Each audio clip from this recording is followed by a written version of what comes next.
Israel ने हमला कर दिया है। रॉकेट अटैक की तस्वीरें सामने आई हैं, वो जरा हम आपको दिखाते हैं। तो इजराइल का रुख अभी भी कहीं ना कहीं आक्रामक नजर आ रहा है। और जैसा कि बिक्रमजीत जी कह रहे थे कि अमेरिका ने तो हमले रोकने के लिए कहा है, लेकिन अमेरिका ने इजराइल को नहीं कहा है कि हमले रोको। ईरान के बुशर में जो इजराइल का हमला हुआ है उसकी तस्वीरें आप जरा देखिए।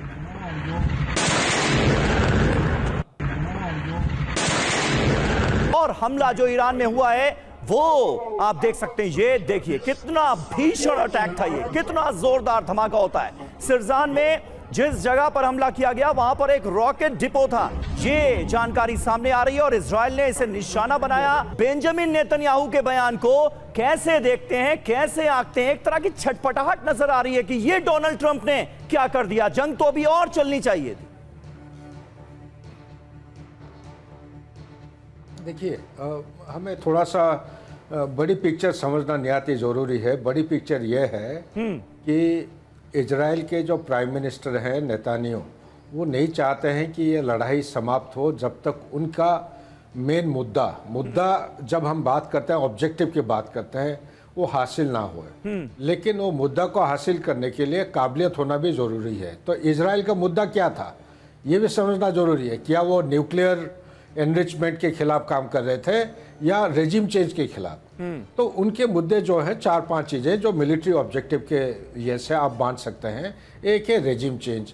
ना, रेजिम चेंज कभी होगा नहीं। ये एक थियोक्रेटिक सोसाइटी है, 47 साल से ये रेडिकल इस्लाम को फॉलो करते आ रहे हैं। तो आयतुल्ला अगर ढूंढेंगे अभी एक नहीं आपको 100 मिल जाएंगे।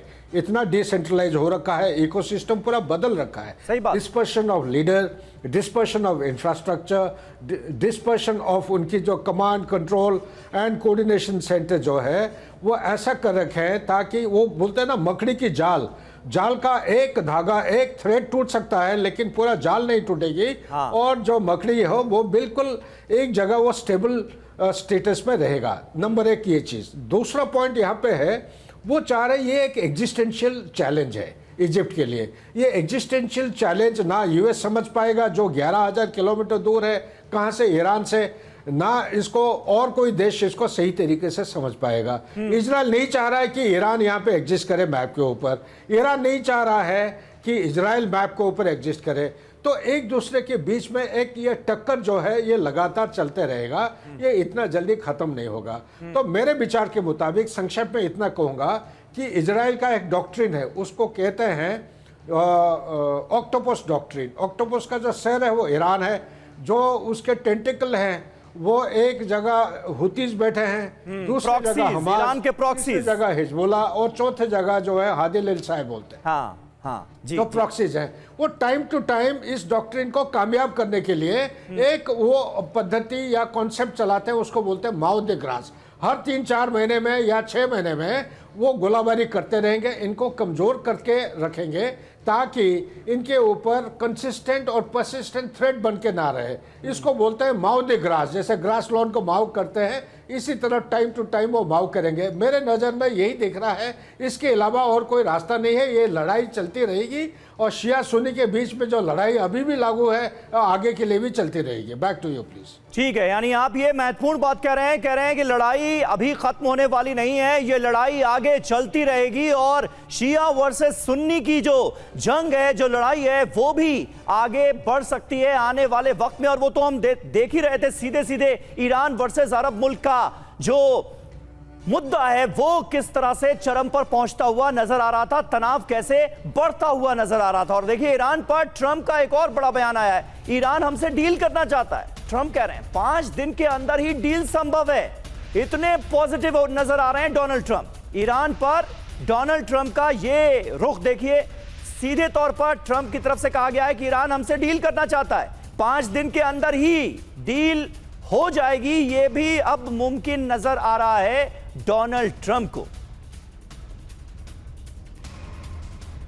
और उत्तरी इजराइल में हमले का सायरन बजा है। ईरान के मिसाइल हमले का अलर्ट जारी हुआ है। किरियत शिमोना में बंकर में घुसे लोग। तो देखिए, एक तरफ अमेरिका का यह रुख कि 5 दिन तक हमले नहीं होंगे, डोनाल्ड ट्रंप ने यह आदेश दिए हैं। दूसरी तरफ ना इजराइल रुकने का नाम ले रहा है, ना ही ईरान की मिसाइलें रुकने का नाम ले रही हैं। किरियत शिमोना में बंकर में जाना पड़ा इजराइल के लोगों को एक बार फिर, क्योंकि मिसाइल हमले का अलर्ट जारी हुआ है। Group captain GK. पांडे हमारे साथ मौजूद हैं। पांडे सर, इस बात में कितना दम है? अमेरिका ने यह तो कह दिया कि भाई 5 दिन हमले नहीं होंगे। बातचीत को लेकर अब सुपर पॉजिटिव नजर आ रहे हैं डोनाल्ड ट्रंप तक, जो कल तक ईरान को खत्म करने की कस्में खाते हुए नजर आ रहे थे। लेकिन अमेरिका ने इजराइल को तो नहीं कहा है कि हमले रोको, तो इजराइल तो हमले कर रहा है और ईरान जवाब भी दे रहा है, तो फिर जंग रुकी कहां?